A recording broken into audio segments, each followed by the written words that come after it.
dunia cancer ya. Sekarang ada penelitian terbaru mengapa cancer itu bisa tumbuh dan berkembang di tubuh kita. Nah, di tubuh kita itu ada yang namanya sistem imun.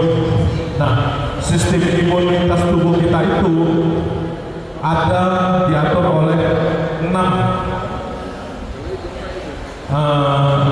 sel darah limfosit. Di tubuh kita, di limfosit kita ada 6 sel yang sangat berperan dalam imunitas tubuh kita.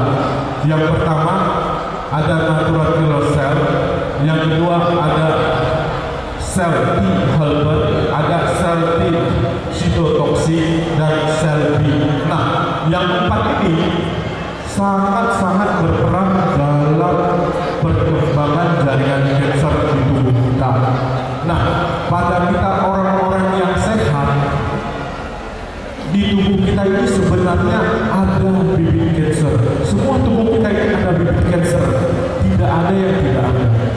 Hanya di tubuh kita ini ada suatu proses mekanisme imun yang memakan mereka terus-menerus. Nah, apa itu? Nah, di tubuh kita itu ada yang namanya natural killer cell.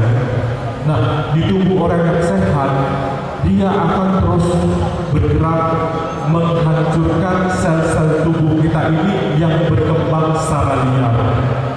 Dia terus hunting. Nah, limfosit T pun akan terus hunting, membunuh jaringan atau sel-sel tubuh kita yang berkembang secara liar. Tetapi pada beberapa kasus, natural killer cell ini, sel limfosit T ini tidak berhasil mengenal jaringan yang berkembang liar tersebut. Dia tidak memakan bibit kanker yang berkembang liar tersebut, sehingga tumbuh liar bertambah besar. Nah, itu sebenarnya secara imunologi terjadinya kanker di tubuh kita. Karena kegagalan daripada sistem imun kita untuk mengontrol jaringan-jaringan yang tumbuhnya abnormal. Nah, jadi untuk penanganan kanker sebenarnya imunitas ini sangat penting. Mengapa aku bilang sangat penting? Nah, jika kita melakukan pengobatan kanker, baik itu kemoterapi, baik itu radioterapi, mau itu intervensi, mau itu penanaman partikel sekalipun, sangat dibutuhkan kondisi tubuh yang fit.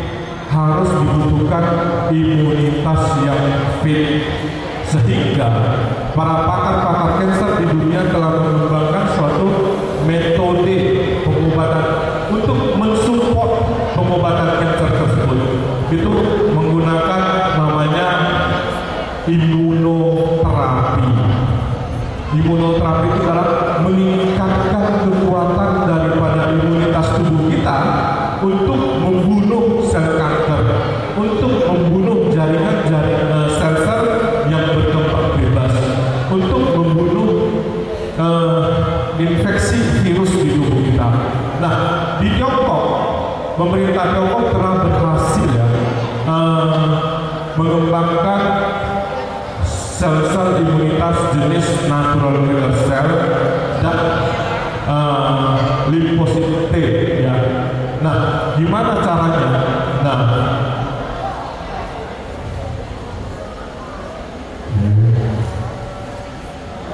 Nah, proses pemberian imunoterapi itu hanya berupa infus.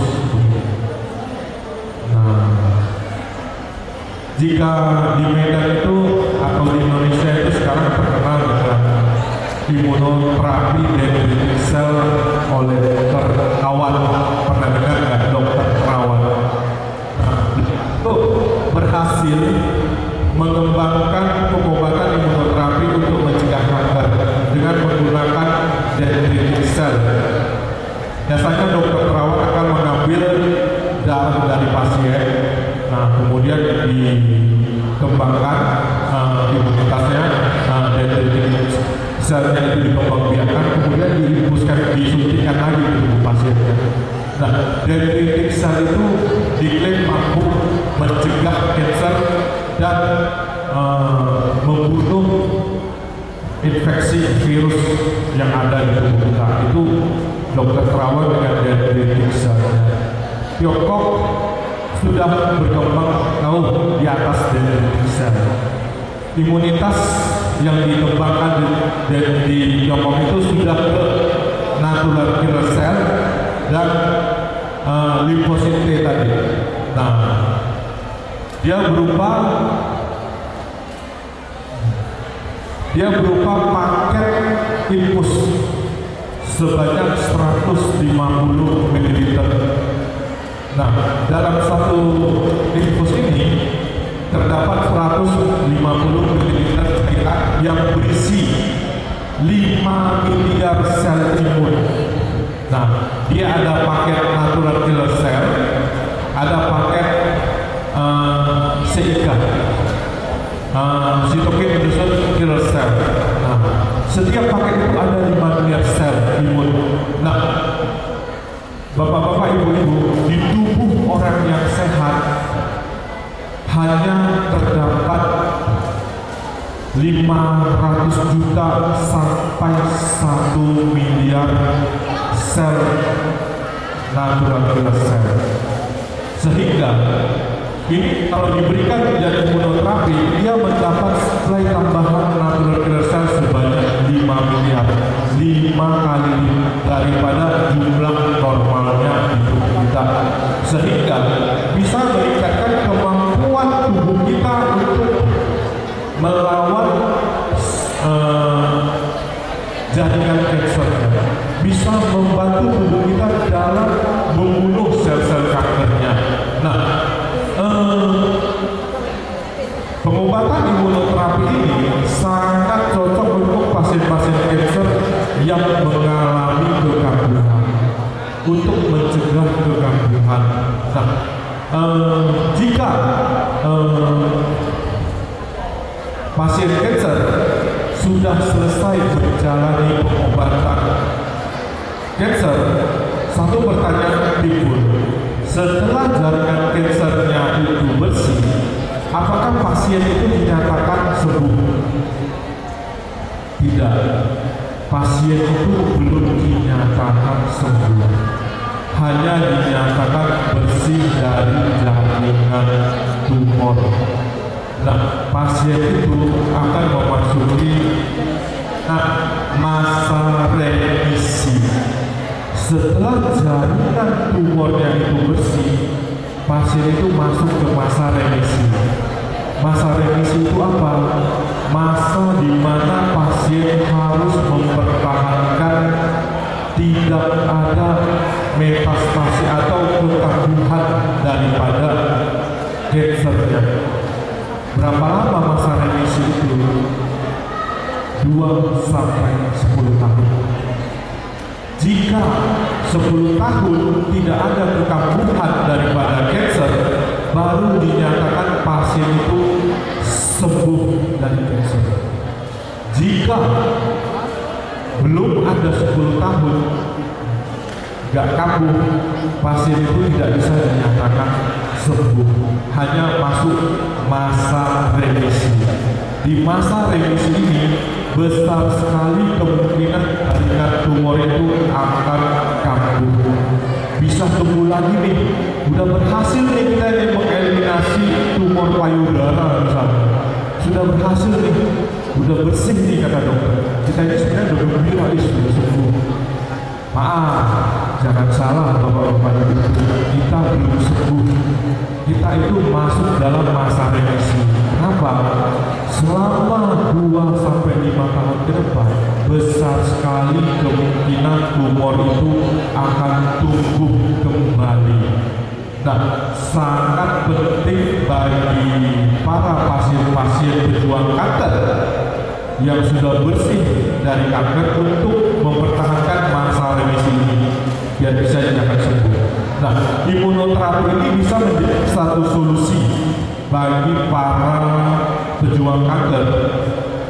Kita katakan bersih dari kankernya untuk mempertahankan masa remisi ini. Bagaimana caranya biar tidak kambuh? Nah, dengan memberikan suatu paket imunoterapi, maka bisa mencegah kekambuhan. Nah, inilah salah satu fungsi daripada imunoterapi tersebut. Oke. Nah, apa sih keunggulan daripada imunoterapi NK cell tersebut? Nah, NK cell atau natural killer cell adalah tentara yang tak terkalahkan dalam tubuh kita. NK cell dapat membunuh sel-sel yang terinfeksi oleh virus dan sel-sel kanker tanpa instruksi antigen tertentu. Nah, NK cell ini adalah suatu lini pertahanan pertama di tubuh kita. Jika ada jaringan, jika ada sel-sel yang berkembang abnormal, NK cell inilah yang pertama-tama akan memakannya, akan mematikannya. Sehingga ini merupakan suatu garda terdepan untuk mencegah kanker. Jika ditanya, apakah NK cell bisa diberikan untuk pasien-pasien teman-teman yang mau mencegah infeksi kanker? Jawabannya bisa. Ini bisa diberikan untuk mencegah kanker. Nah, jadi